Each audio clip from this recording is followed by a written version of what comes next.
안녕하세요. 반갑습니다. 오늘부터 이제 공법 경매사관학교 28기 1회차 수업을 시작합니다. 저희가 요거를 제가 따져보니까 언제 이 과정을 만들었냐면 2011년도 겨울에 시작했어요. 그러니까 2011년도 겨울에 죄송합니다. 2011년 맞아요. 11년도 겨울에 시작을 했고 2012년도에 본과정이 1회로 시작됐으니까 딱 만 10년이 되는 날입니다. 근데 그 사이에 기수가 지금 28기까지 왔는데 강의를 하다 보면 여러분이 수업을 듣는 시기와 여러분이 어떤 처해 있는 부동산 시절의 상황에 따라 교육 내용이 조금씩 변동될 수밖에 없어요. 근데 요즘은 선거를 앞두고 있기 때문에 어떤 것도 판단을 못 하겠어요. 누가 될지도 모르겠고 누가 되고 나서 어떤 정책이 정확하게 나오느냐 이것도 좀 읽기가 애매합니다. 그래서 일단 좀 보편적으로 넓은 취지의 강의를 하고 대신 어느 정도 특정의 이익을 위한 어떤 포인트 두는 내용들은 그때 좀 포인트를 더 깊게 둬서 집중된 수업을 해보도록 하겠습니다.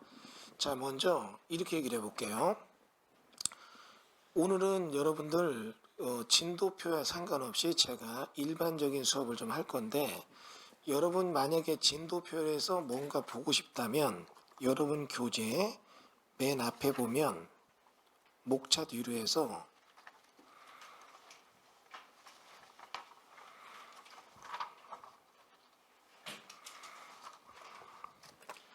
부동산의 개발 절차도가 있죠. 요거에 대한 거를 이 한 장을 가지고 제가 오늘 3시간 수업을 할 겁니다. 그런데 그거를 보고 하진 않을 거예요. 그거를 보고 하진 않고 우리가 어떤 수업을 앞으로 하게 되는가 요거에 대한 전체적 개요 그리고 일반적으로 경매를 좀 배워왔던 분들이 단순하게 생각했던 경매 학습에 대한 창을 확장해서 봐야 되는 이유 이런 거를 좀 설명드릴 거예요. 자, 그러면 이렇게 얘기를 해볼게요. 지금 먼저 이렇게 생각해 봅니다. 여기 특정한 한 사람이 있어요. 이 사람이 일정한 행위를 합니다. 그리고 그 행위를 하게 되는 어느 공간적 요소가 있겠죠. 그 공간적 요소는 당의 토지 위에 사는 것도 있어요. 예를 들면 농사를 짓거나 아니면 물건을 쌓아놓거나 아니면 토지가 아니라 그 사람이 하는 행위가 건물에서 하는 경우도 있겠죠. 그러면 건물을 짓게 되는 토지가 있어야 되는 거고 그러니까 얘가 요게 필요하고 얘는 여기다 지어지는 거고 또 얘가 여기서 그냥 하는 것도 있을 테고 그러면 이렇게 했을 때 이 토지가 있고 토지 위에 건물이 있고 그런데 이런 토지와 건물은 부동산이란 등기를 요하는 어때요? 우리의 재산적 권리에 분류가 되어 있죠. 여기까지는 이해되셨죠? 그러면 채권 채무 관계가 복잡해서 토지나 건물이 경매가 나오는 거예요. 그리고 그 건물에 일정한 행위를 하는 자가 있다는 얘기죠. 그러면 이 세 가지 내용이 경매에서 막 뒤엉켜서 맞물려 버려요. 그러면 여러분이 이에 대한 해석력이 부재하거나 이에 대해서 내가 관가락을 놓치면 굉장히 복잡한 경우의 변수로 빠져들어요. 그리고 자칫하면 백도가 안 되는 상황에서는 어떻게 해요? 엄청난 피해를 볼 수가 있어요. 백도는 뭐냐? 입찰했어요. 매각 결정 떨어졌어요. 이거 내가 몰랐어. 이거 말도 안 돼. 불허가 신청하니까 불허가 나요. 이게 백도예요. 이해되시죠? 여기도 있을 수 있어. 오늘 수업 들어보니까 아이고 저 사람 생긴 것도 좀 그런데 강의 듣는 것도 그래. 나 환불해 주세요. 오늘은 백도가 돼요. 이해되죠? 그런데 이런 얘기가 6개월 다 듣고 나서 생각합니다. 들었는데 좀 어려워. 그럼 그때 가서 백도 물려주자 물려줘요? 그건 말이 안 되죠. 그런 사람도 있어 이러죠? 있어요. 있습니다. 뭐라고 하느냐? 강의 내용을 타방은 안 해요. 절대. 뭐라고 하느냐? 내가 요번에 6개월 들었는데 부산으로 가서 그 업무가 많아서 이제 나머지 1년 반 못 씁니다. 이런 경우도 있었어요, 이제. 근데 이제 얘기가 이제 그쪽으로 가면 안 되고, 백도라는 개념을 왜 제가 얘기하냐, 이거예요. 내가 뭔가 몰랐던 게 나왔다 면 백도 물려주세요 하면 물려주는 게 맞는데, 이게 몰랐던 게 나와서 얘기를 하니까, 그거는 백도가 안 돼, 이러는 거예요, 이제. 그게 이겁니다. 내가, 입찰 받고, 내가 알고 있는 모든 지식을 주변에 그리고 전문가한테 얘기 다 들었는데 문제 없다고 해서 했어요. 낙찰 받고 잘 받았다고 했는데 딱 보니까 막 새로운 게 드러나요. 그래서 이제 잔금 내기 전에 이거는 이런 게 있어서 이건 잘못됐다 얘기를 했더니, 그거는 우리가 얘기할 게 아니야. 그건 네가 네 하자야. 보증금 띄려면 띄고 마는 거고. 이해돼요? 잔금 내면 잔금 내고 네가 알아서 해결하는 거, 이렇게 가는 거. 이제 제 얘기 뭔지 이해되시죠? 그러면 여러분이 그런 백도가 안 되는 내용을 볼 때 그 얘기가 왜 나오느냐? 바로 부동산에 관련된 법규 때문에 나와요. 그러면 이런 내용이 왜 존재하고 사람을 힘들게 하느냐? 막 이 상담을 해요. 전화 옵니다. 어디서 수업도 들었고 뭐 했는데 이게 문제가 되고 그쪽은 답변을 못하니까 이거는 이주환 교수한테 가서 물어봐야 된다. 그 얘기 들어서 전화했대요. 쭉 설명하면 이제 막 열을 내요. 나한테 화를 내요. 그런 게 어디 있냐고. 사회재산 꼬만. 그런 건 있다. 왜 그걸 나한테 화내냐. 그거 모르고 한 그 사람한테 화내지. 그 얘기는 그분이 아무 얘기 안 했대요. 내가 얘기해서 나한테 화내는 거래요. 이 말이 되냐고요. 그러면 그분이랑 알아서 해결해라. 왜 법을 그렇게 만들어서 사람 힘들게 하냐. 그거는 당신을 위해 이 법을 만든 게 아니다. 이 법은 이 법 목적이 있고 그 목적을 위해 존재하는 법이 있다 보니까 어쩔 수 없이 경매랑 그 법이랑 상충이 나는 거다. 이 얘기를 해줘요. 이제 그거를 여러분이 배우는 거예요. 자, 지금 보면 일단 이런 행위에 대한 얘기를 해볼게요. 여러분 교재는 토지부터 개발론으로 해서 건물이 나오고 건물에 사용하는 행위, 이런 얘기부터 순서 같지만 우리는 거꾸로 보자는 얘기죠. 일정한 사람의 행위가 있어요. 그럼 이런 행위에 대해서는 이게 어떻게 해요? 자유로운 행위가 있다는 얘기죠. 그 다음 어떻게 해요? 비자유 행위가 있어요. 자, 지금부터 이제 여러분한테 얘기해 봅니다. 만약에 여러분이 저한테 와서 상담을 해요. 그리고 나서 교수님 이거 이런데 뭐 이렇게 뭐 좀 상담이 얼마 들을까 할 때 내가 딱 볼 때 안 받겠습니다 이럴 때가 있어요. 이거 뭐냐? 그걸 제가 받으면 변호사법에 걸려요. 무슨 이해되죠? 법률적인 상담을 하는 건 좋지만 그걸 갖고 돈 받는 건 변호사법 위반이에요. 즉 법률적 상담한다는 건 자유행위가 아니에요. 그 행위는 자유행위지만 업으로 하는 건 자유행위가 아니에요. 변호사법에서 막았으니까. 네가 법률적인 거 상담하고 뭐 돈 받고 싶어 그러면 너도 로스쿨 가서 자격 취득하고 변호사 개업하고 해. 이런 얘기예요. 이해되시죠? 그러니까 이런 행위들이 나눠지는 거예요. 자유행위는 상관이 없지만 자유행위가 뭡니까? 여러분 지금 집에 가다가 배고파서 뭐 먹었다. 자유행위예요. 걸어간다. 버스 타고 자유행위예요. 그런 건. 무슨 얘기인지 아시죠? 자, 근데 이런 얘기 해볼게요. 내가 어깨 아파요. 그래서 예를 들어서 옆에 있는 분이 좀 이렇게 내가 예전에 보니까 이렇게 해서 지압을 하니까 좋다고 변경해서 지압을 해줬어요. 뭐 그 정도 문제 없겠죠? 근데 그분이 그 얘기합니다. 이거를 갖다가 내가 실제 그랬어요. 벌침을 농사 짓는데 발이 푹 빠진대요. 빠지는데 농사를 짓고 나는데 밤에 자고 나니까 루마티스로 막 다리가 막 이렇게 코끼리다리 좀 부었대요. 시골에서 너무 아파가지고 했는데 어떻게 해요? 아는 분이 벌침을 갖다 쫙 놓으니까 쫙 이틀 만에 가라앉았대요. 이분이 벌침이 오는 걸 알아요. 그래서 만약에 이 사람이 이런 벌을 갖다가 자기는 맞은 경험이 있으니까 자신감 있어 누구한테 놔줬다. 이것 자체는 의료법 위반이에요. 행위 자체로 처벌돼요. 이해되죠? 그러니까 법은 자기 목적이 있어서 그 목적을 가지고 목적 달성을 위해서 일정 행위를 제한할 때가 많아요. 이해되죠? 그러면 그런 제한을 하게 될 때 여러분의 행위가 비자유업이 된다. 그러면 이 비자유업에 대해서는 어때요? 그 법 목적이 있고 이 목적에 따라 여러분이 일정 어떻게 해요? 조건을 충족시켜야 돼요. 그럼 이런 조건 충족된 그 법이 있고 그 법 목적에 안 맞으면 못하는 거예요. 그러면 그게 우리가 왜 배웁니까? 안 배울 수가 없죠. 왜냐하면 여러분한테 제가 지금부터 몇 가지 얘기를 들어볼게요. 경매를 받아요. 근데 음식점을 받아요. 학원을 받아요. PC방을 받아요. 모텔을 받아요. 내가 조금 돈 된다고 해서 공장을 받아요. 다음에요. 뭐 여러 가지에 대한 이걸 받아요. 그럴 수 있죠. 그러면 이거를 여러분이 낙찰을 딱 받고 나서 생각해 봅니다. 여기는 학원가 골목이라 좋아. 이 생각하잖아요. 자, 그럼 보세요. 여기 보면 저쪽에 평촌에 학원가 골목이 있고 학원가 골목에 여기 있는 401호 요 구분상가가 경매 나왔어요. 그리고 이거는 알아보니까 학원가가 워낙 잘 되고 임대료가 높아요. 감정가는 6억이지만 요거는 이 정도 돼서 200평 상가를 받기만 하면 보증금 2억에 월세는 1,000만 원 정도 받는데요. 자, 다른데 한 블록 저쪽 넘어가서 일반 상가는 이런 거에서 보증금 3천에 월세 400 받기도 힘들어요. 이유는 여기는 어떤 아이템이 없으니까. 근데 이쪽 학원가는 학원끼리 몰려서 이게 되는 거예요. 여러분 6억 받아서 보증금 2억에 월 1,000만 원 받으면 땡겨야 안 땡겨요?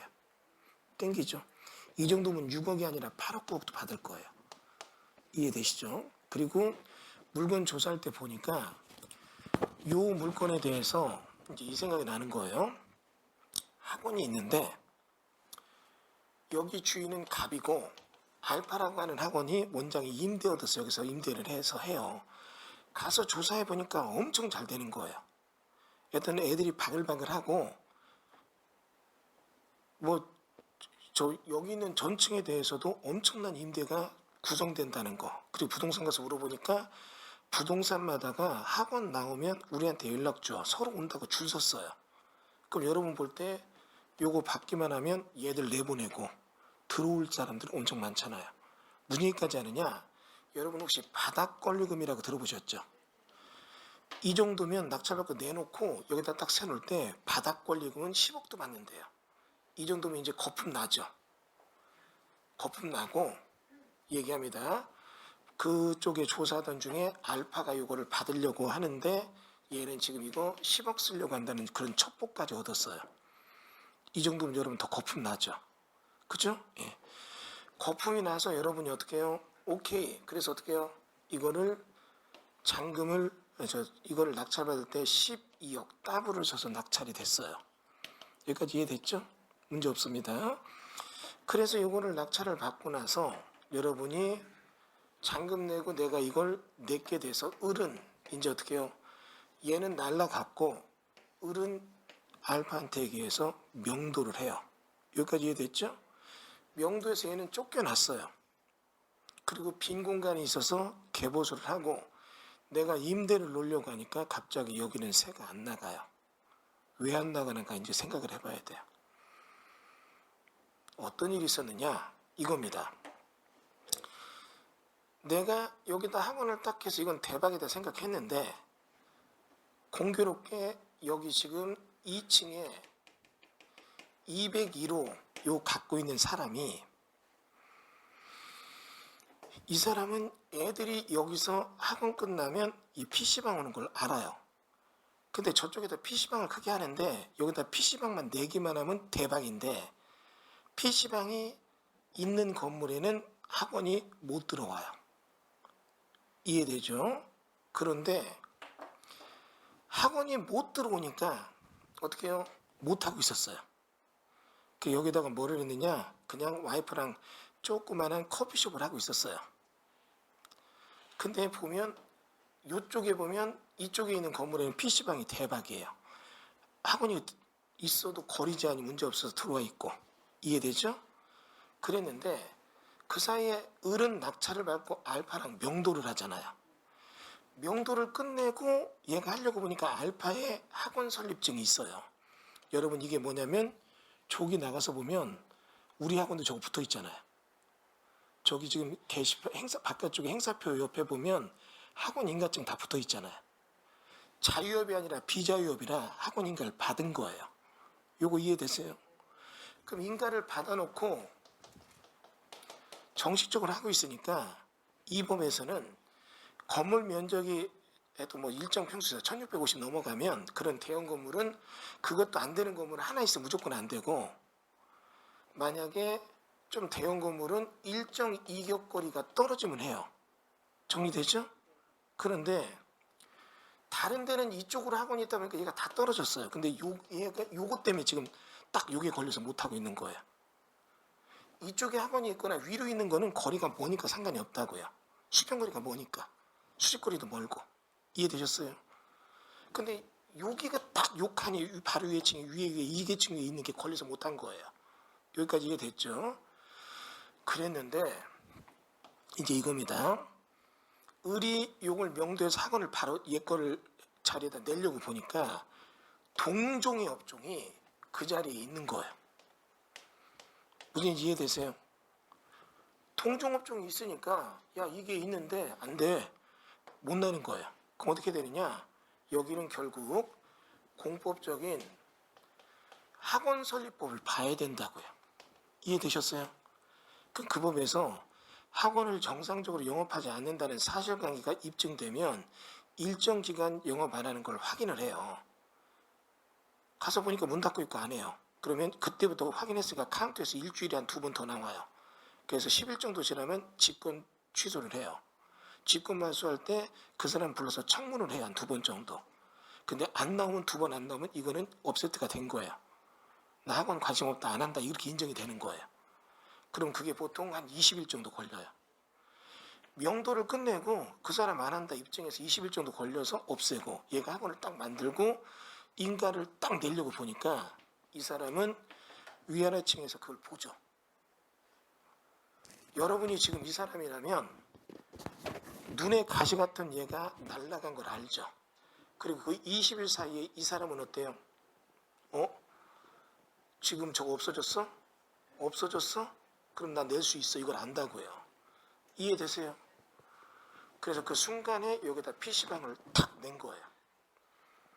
정리되시죠?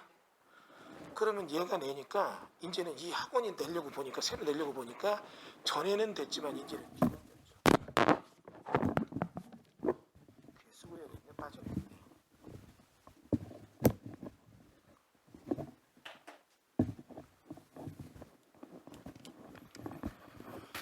자, 여기서 여러분 생각해 볼게요. 어떤 일이 벌어지느냐?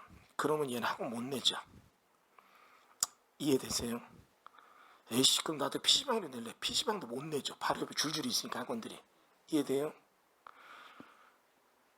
2억에 1000 바닥 걸리고 10억 내고 들어온 데가 있어서 얘는 12억에 받아도 일단 돈 들어간 게 없잖아요.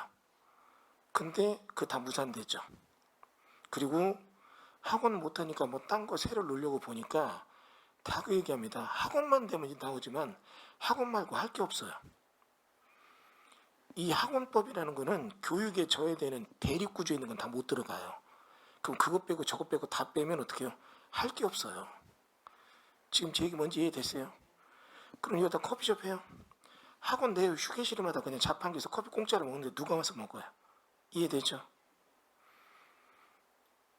그러면 어떻게 하겠어요? 여러분 이 사람에는 어떻게 하겠어요? 1번 물질의 소유에 집착하지 않는 법을 배우기 시작한다. 2번 불 끄고 야매로 학원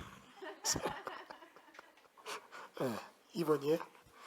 누가 안 들어와 학원 보면 큰일 납니다. 그거는 이렇게 예전에 이런 강사들이요 돈 같은 거 받고 학원 설립 안 내고 돈 받고 한 거 싹 세무조사해서 다 작살났었어요. 세금 추징 당하고 고발되고. 3번 PC방 가서 밤마다 술 먹고 난동 부려서 문 닫게 만든다. 좀 현실성이 있네요. 예. 답이 없잖아요. 결국 뭐예요? 이게 부동산 관련 사람의 행위에 관한 법을 안 배우면 안 되는 거예요. 여러분 이거 학원 얘기만 했죠? 다른 얘기 더 많아요. 이 얘기는 제가 픽션이 아니라 상담했던 얘기 하는 겁니다. 이분이 그렇게 돼서 학원을 못 냈어요. 그러면 결국은 어떻게 해요? 문제가 커지죠. 방법은 하나 있어요. 내가 이분 상담할 때 방법 뭐라고 했냐면 여기 지금 학원 인테리어 해놨잖아요. 그리고 경매로 던져라. 던지면 이것도 조사하고 광분해서 너랑 똑같은 애들이 나온다. 나와요. 몇 번 돌아가요. 근데 두세 판 돌면 이제 소문나죠. 그때는 안 돼. 이제 더 소문나기 전에 빨리 던져라. 진행되는 거죠. 이거를 재수 만드는 사람 이물건 보면 가슴이 뜁니다. 이물건 조사하고 나서 보증금 2억에 뭐 낙찰만 되면 먼저 임대계약 해줄게요. 바닥 권리금은 10억 받아서 나 2억만 주세요. 부동산이 막 이런 얘기 해요. 그러면 집에 와서 어떻게 해요? 돌아가신 부모님 영정사진 꺼내놓고 목욕하고 절하면서 울어요. 어머님 이제 고생 끝났어요. 뭔 고생이 끝나? 이제부터 고생이지. 이렇게 된다는 얘기예요. 결국은 여러분이 부동산에 관련돼서 경매를 받은 건물에 대한 행위를 할 때 이런 행위의 수익 목적을 나기 위해서 움직이는 것들에 대한 관련 법부가 어때요? 연결되지 않으면 민법적 개념의 학습만 가진 경매 투자의사 결정은 굉장히 위험해진다. 이 얘기를 하는 거예요. 지금 조금은 컨셉 잡히죠? 그 얘기들이 엄청나게 많아요. 그래서 이것도 강의 커리에 늘려고 해요. 근데 지금은 2기 수준에 한번 할 때 했었는데 매번은 못하고 근데 이번 강의는 한번 좀 넣어보려고 한 생각 중입니다. 그래서 여러분이 일단은 이것도 알아야 된다는 얘기예요. 이해되셨죠? 예, 그런데 얘기를 바꿔서 이렇게 봅니다.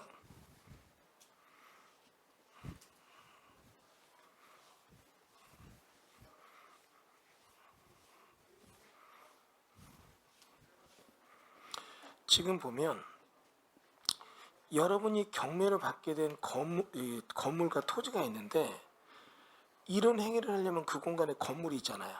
그럼 이게 비자에 보면 해당 법에서 건물 조건을 둬요. 그러니까 건물 조건과 맞물리는 일이 벌어지는 거 하나 예를 든 거잖아요. 그런데 건물을 짓게 될 때 당의 토지라는 건 굉장히 중요해요.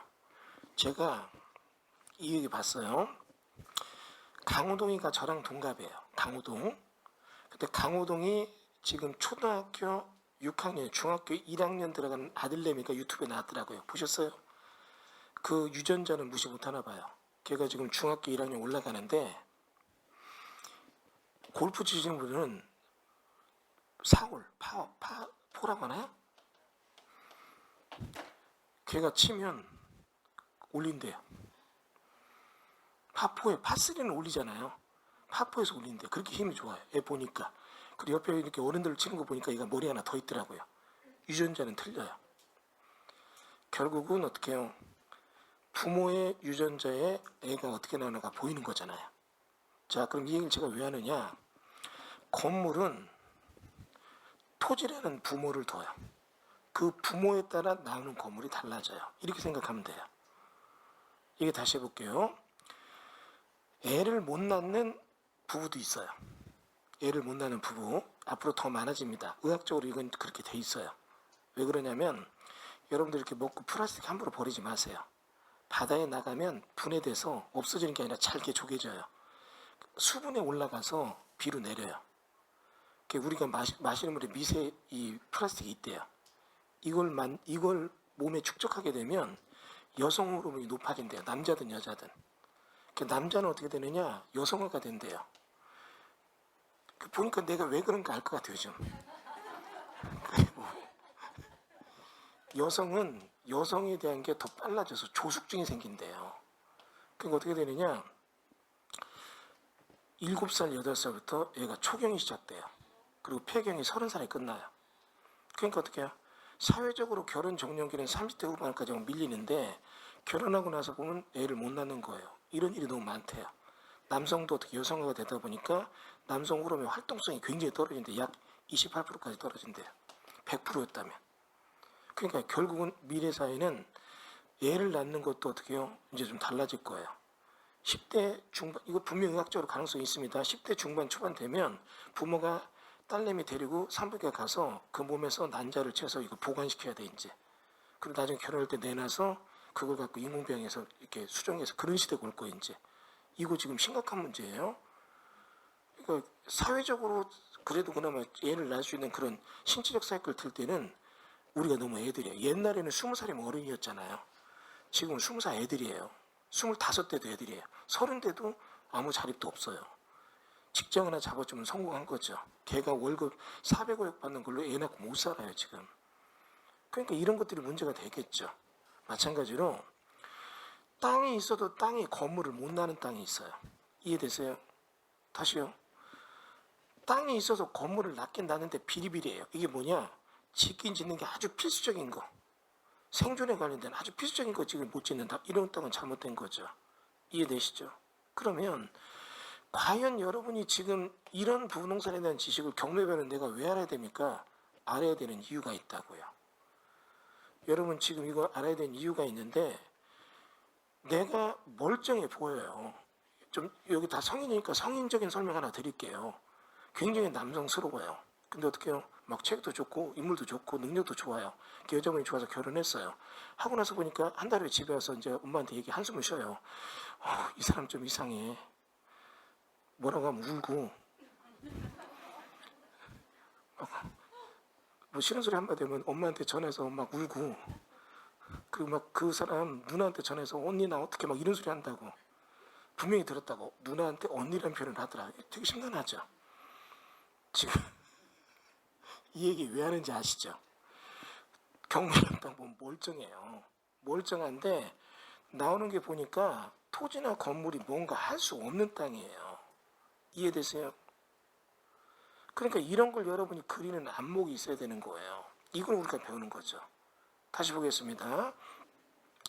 사람의 행위에 대한 지어진 건물 얘기는 빼고 일단은 얘기를 다시 갖고 와봐요. 당에 토지가 있다면 이 토지가 실질적으로 개발이 가능하냐, 이 부분에 대한 얘기예요. 여기서 이제 짚고 넘어갈 게 있어요. 개발한다는 거에 대해서는 우리 아까 자유행위와 비자유행위가 행위를 이쪽으로 끌고 들어가 볼게요. 건물을 사용수익하는 행위가 아니라 토지를 갖고 개발하는 얘기로 갖고 올 때 건물을 짓고 개발하는 게 자유행위일까요? 비자유행위일까요? 비자유행위예요. 여러분이 건물을 뭔가 지려고 하면 이거는 분명한 뭐다? 비자유행위고, 이런 비자유행위는 어떻게 해요? 적법요건을 취득해야 돼요. 요거 이해되셨죠? 그러면 여기서 우리가 공부할 건 3개로 나눠지는 거예요. 첫 번째, 개발 가능 여지.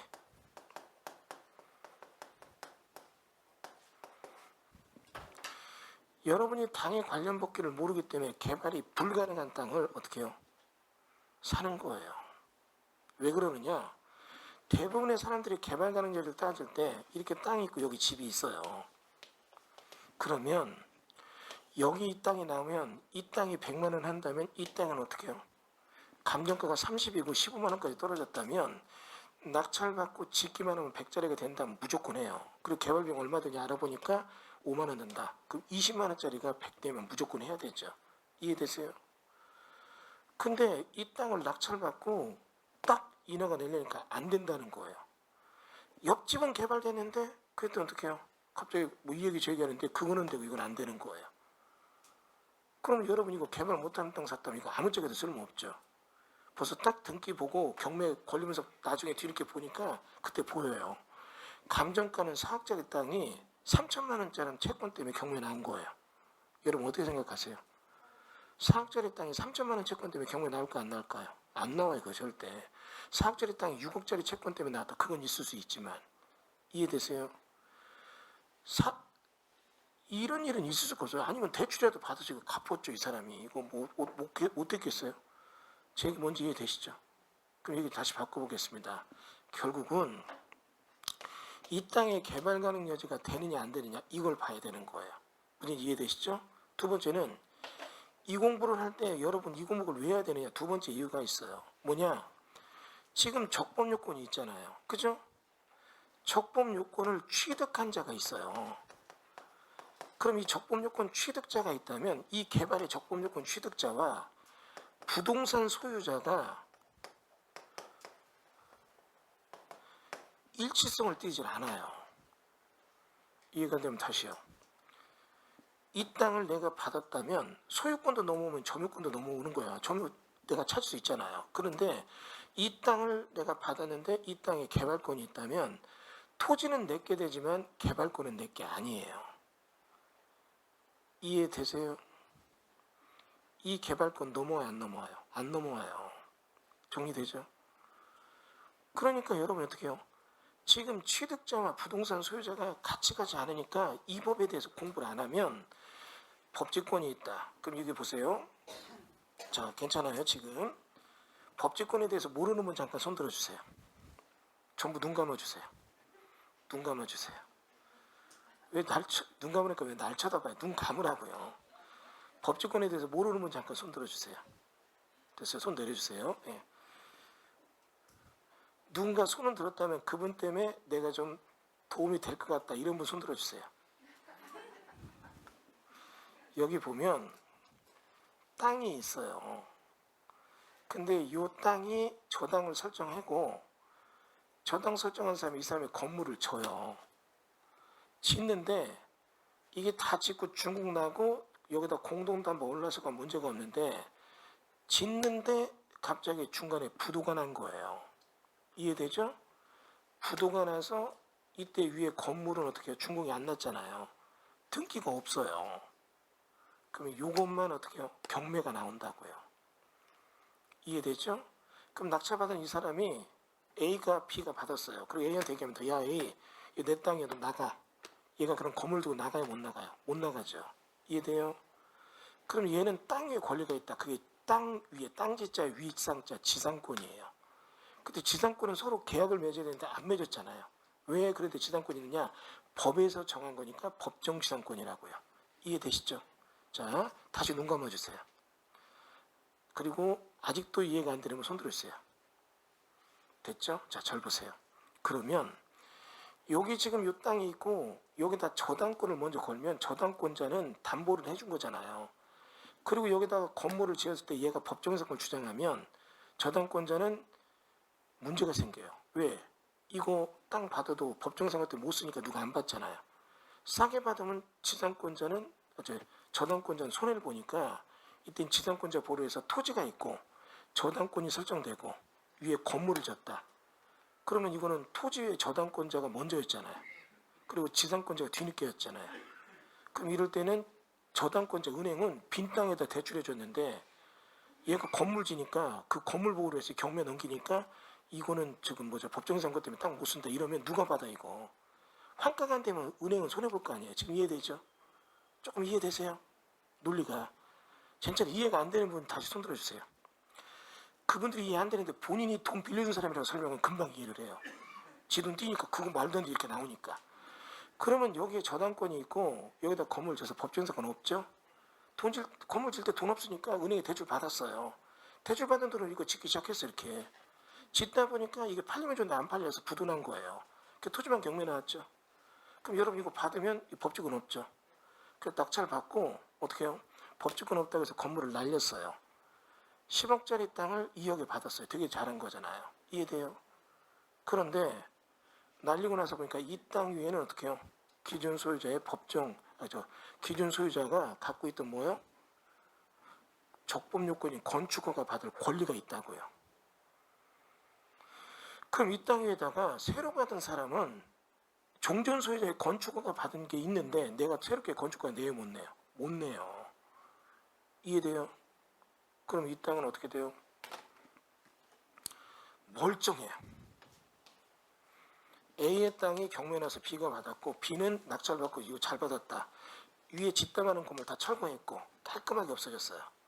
그걸 보여줍니다. 사람들한테. 이 땅 50억짜리인데 내가 25억에 받았어. 와 대가 고수 이 소리 나와요.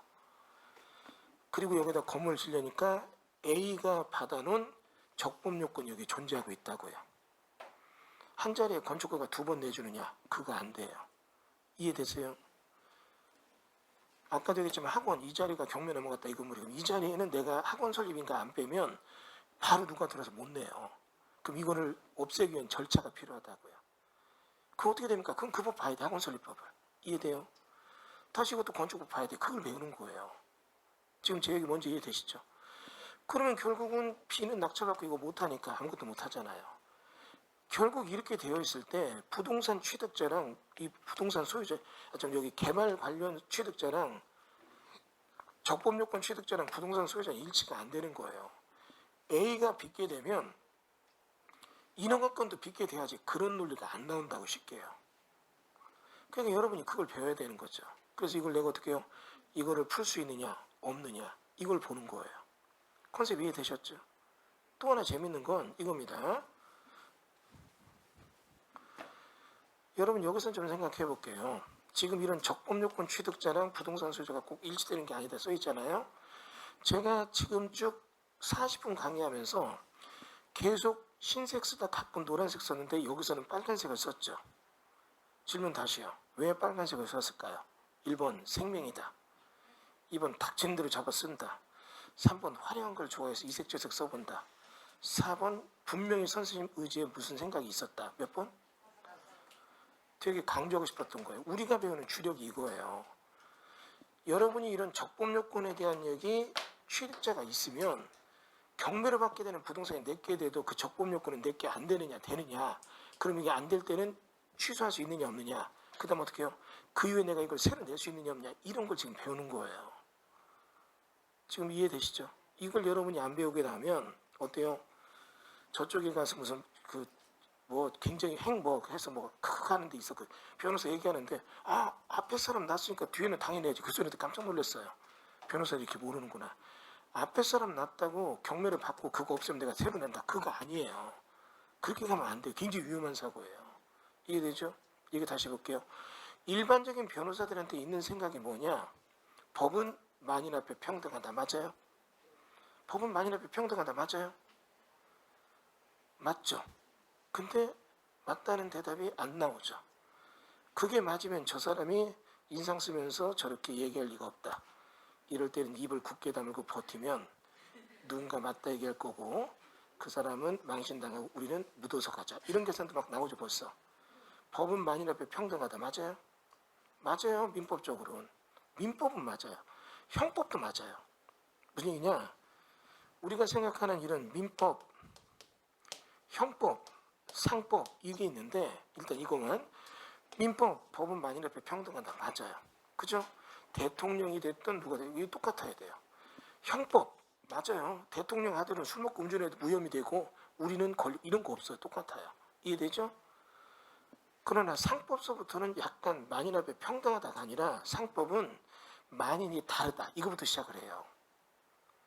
근데 그 얘기를 떠나서 공법은 만인 앞에 평등하다가 아니에요. 옆집 되면 나도 돼야지 이게 아니라고요.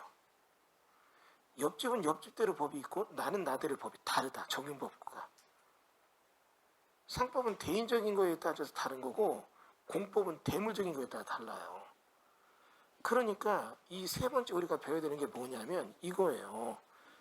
차등 적용에 대한 논리를 배워야 되는 거예요. 경매를 딱 하다 보면 여러분이 자꾸 생각을 해요. 왜? 법은 만인 앞에 평등하다. 되는 걸로 보이죠. 예를 들면 이런 거죠. 지금 보면 많아요. 여기 지금 바닷가 있고 육지가 있고 여기 보니까 커피숍, 노을이 보이는 카페에서 막 미어 터져요.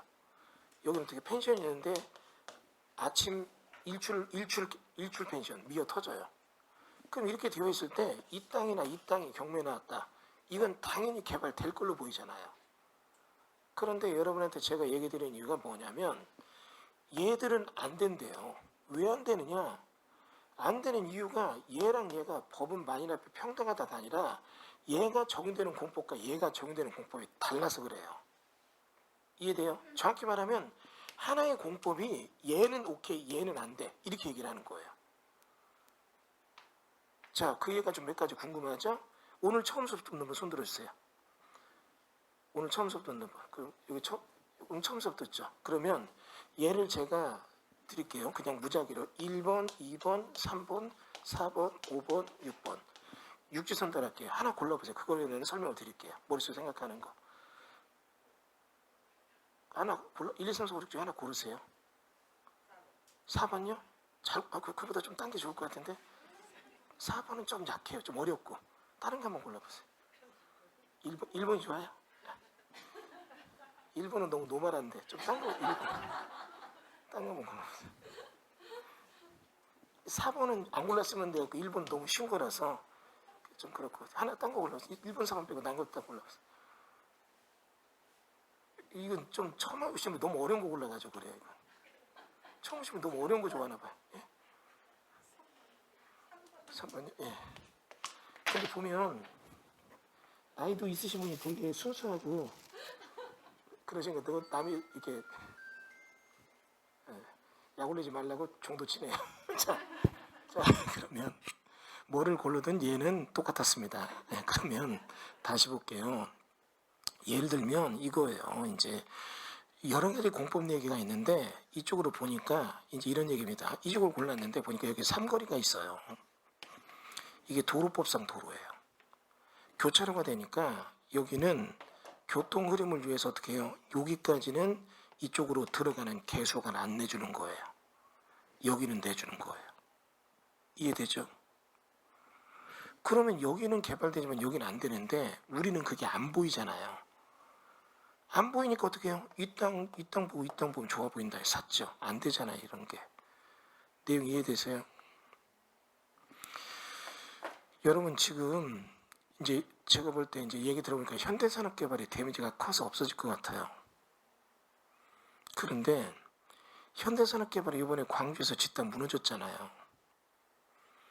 그거 지금 심각하죠? 그 단지 전체를 부수고 해야 되냐 만약 이런 문제가 아니라 모든 건축 현장에 정비조합 이런 데서 현대산 다 계약 해지. 니네 못하겠다 나가. 이거 나와요 지금. 불안하잖아 이게. 그러면 현산에서 왜 거기다 그런 실수를 했을까요? 현산이 왜 그런 실수를 했을까요? 여러분 그거 안 보이죠? 저는 보여요. 거기는 소장이 뭐 조금 무리해서 했다 그럴 수 있죠. 그 전에 문제가 있어요. 그 동네는. 여러분 최근에 일산의 마두역에서 건물들 무너져 내리는 거 있어서 국가가 개입해야 된다 이런 얘기 기사 보셨죠? 안 보셨어요? 마두역에 건물이 상가 건물 분양한 게 지하 주차장이 막 무너져 내리고 땅 가라앉아가 걸어갈 때 이렇게 평탄한 땅이 이렇게 생겼어. 이제 차가 가면 툭 내려갔다 올라가야 돼. 이렇게 그 옆에 차도 안 지나가. 이제 불안해서 그 건물 다 폐쇄돼 있어. 지금 국가가 개입해달라잖아요. 왜 그런 일 벌어지는 줄 아세요? 여러분 그런 생각 안 하잖아요. 대한민국 지도가 이렇게 있으면 여기가 전라도 광주죠. 광주라고 하는 지역은 산악지형이다 아니면 어때요? 곡창지대이다. 어느 쪽? 곡창지대예요. 곡창지대인 전라도 지역이고 곡창지대는 뭐예요? 물이 많이 흘러서 벼농사 졌던 땅들이에요. 건조한 데는 밭농사를 짓잖아요. 근데 그런 데다 도시를 만들었죠. 이해돼요? 만들어서 돋아서 쓰다 보니까 그냥 4층짜리 지어둔 동네에다가 39층짜리 아파트 지었죠. 그걸 몇 동을 지었죠. 그러면 밑에 있는 집안은 물이 습하게 다니던 그런 집안 위에다가 흙이나 대충 붓고 4, 5층 질 때 문제가 없지만 39층을 지면 그 집안이 이걸 받아요 못 받아요? 약하니까 집안이 눌리니까 암만 위에서 딱딱하게 져도 집안이 눌리면 어떻게 해요? 건물은 밑에서부터 흔들리는 거예요. 이해돼요? 이도 튼튼한 잇몸에서 이가 딱 견고해져 금방. 근데 이가 잇몸이 안 좋으면 이도 흔들리잖아요. 이해가 안 되면 이따 오세요. 내가 몇 번 흔들어 줄게요. 어떻게 되는지 알아요. 그러면 그런 상태 위에다가 낮게 짓는 게 아니라 높게 지니까 어때요? 밑에 집안이 흔들리는 상태에서 계속 부어대니까 밑에가 견고하지 않은 상태에서 약간씩 움직이니까 위에는 자꾸 흔들리는 거예요. 이게 양생도 늦어지고 그러니까 무너지는 거예요. 이게 무슨 이해되죠? 일산이라는 동네도 일산이에요. 일산. 정발산 하나 빼고 다 평지예요. 이해돼요?